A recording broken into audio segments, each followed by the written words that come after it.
Khalal tarbawi, ya, kesalahan dalam pendidikan, di mana para pelajar yang kita didik ini lebih dulu dikenalkan hal yang bersifat materi, gitu. Hal yang bersifat alami. Kemudian dalam ilmu agamanya lebih didoktrin masalah fikih.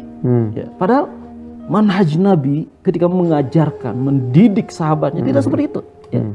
Yang lebih dulu dikenalkan itu siapa? Allah SWT. Yang lebih dulu, ya, diajarkan kepada para sahabat adalah ma'rifatullah. Ini tema yang akan kita bahas, yaitu tentang ma'rifatullah. Bahkan dakwah Nabi di Mekah itu 13 tahun mengenalkan Allah terlebih dahulu, ya.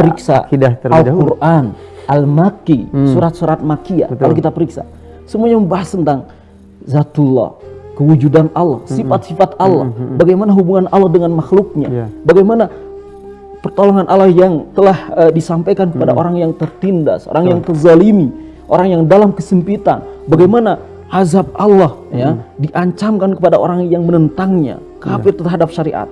Semua tentang ma'rifatullah, bagaimana kehidupan setelah di akhirat nanti. Nah, untuk apa? Untuk menguatkan keimanan kita sebelum kita mengenal syariat yang nanti diperintahkan oleh Allah SWT.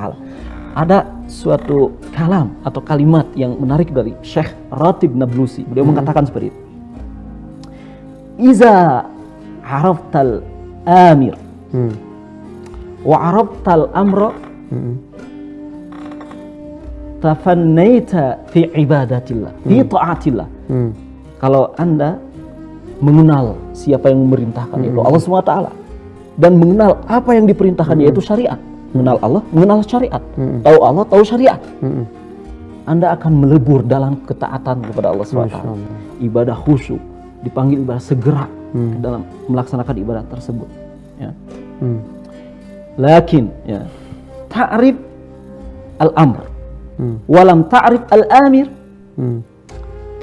tafannanta fi ma'siyatillah.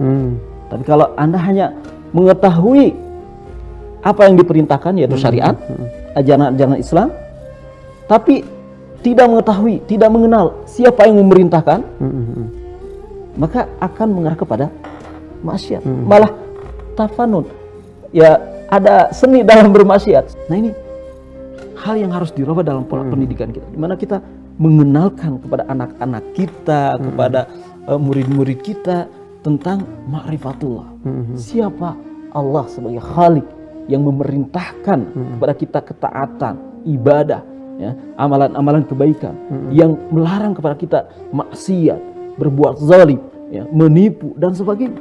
Ya.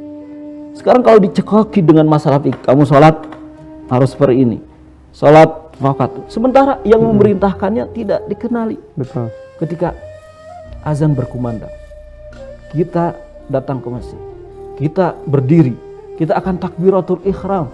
Ya, ihram. Kemudian kita tahu di hadapan kita itu adalah pencipta yang maha agung dengan segala kesempurnaan sifatnya, yang mengetahui dari yang terkecil sampai yang terbesar, yang mengetahui apa yang dibisikkan dalam hati kita, dipikirkan dalam pikiran kita. Allah Subhanahu wa taala.